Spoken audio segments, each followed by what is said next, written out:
follow-up questions from the 21st of December, Community of Grace Presbyterian Church. Actually, this question sort of came up the week before, but it fits for this week too, and it's about old Joseph right here. He's not really up in the manger area yet, but we've got him there.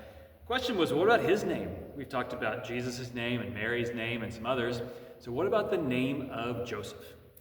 The name Joseph means God will add, which if you think about the first Joseph story we hear in the Old Testament, that name kind of makes sense. Joseph, the son of Jacob, had 11 brothers born before him, not 11, 10 brothers born before him.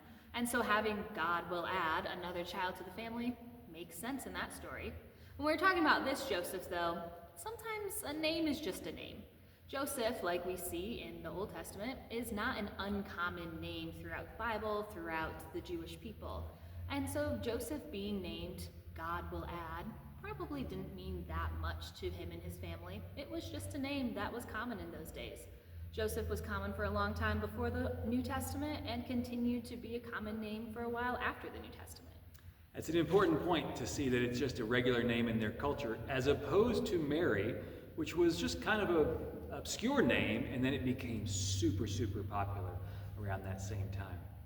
Our questioner also wondered about how is it that Joseph is Jesus' father, stepfather, foster father, adopted father, whatever that might be.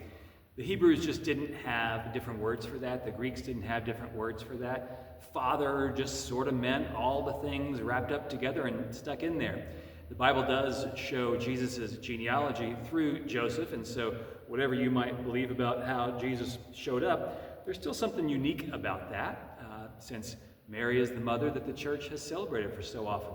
Poor guy gets short shrift a lot, but today let's give thanks for Joseph stepping up to be a dad.